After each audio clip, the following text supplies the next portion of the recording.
Welcome to Moms of Miracles. We are so excited to have Rob DePalo on here. Now, Rob, what is your title on this wonderful movie, Tapestry?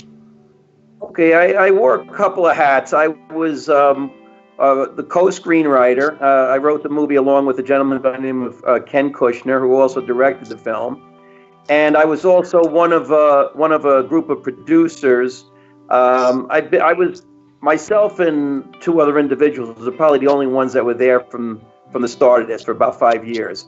We brought on some additional producers, but myself, Ken, and a gentleman by the name of Mike Yacovone, sort of like the brainchilds or brainchildren of this project. Wow, the movie is incredible. I have so many questions about how you got the actors and how you did the movie, but was this always a movie in your mind, or who approached you about the conception of this? What had happened was I wrote a short story. Over the course of my life, I mean, I've worked in financial services, so I've never been employed as a writer.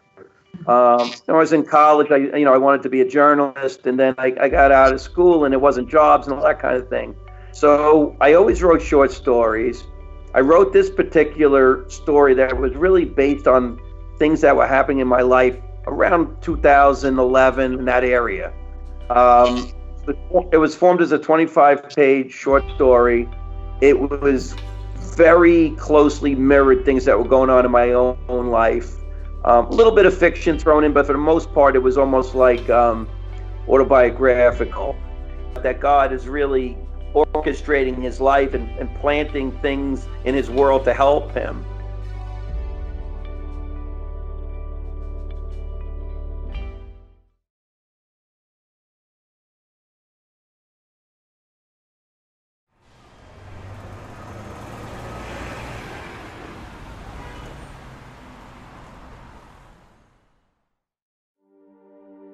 I was working in Brooklyn for 6 or 7 years, and I got transferred back to Manhattan against my will. They had made changes at the company I was working with, so I was brought back to Manhattan, and I was put into a position that was really lesser than I was accustomed to, sort of taking a step down. But the funny thing is, like, sometimes it's like things happen and you think at the time they're bad, but they really turn out to be good. Maybe God was using me as a vessel to say something that he wanted to say.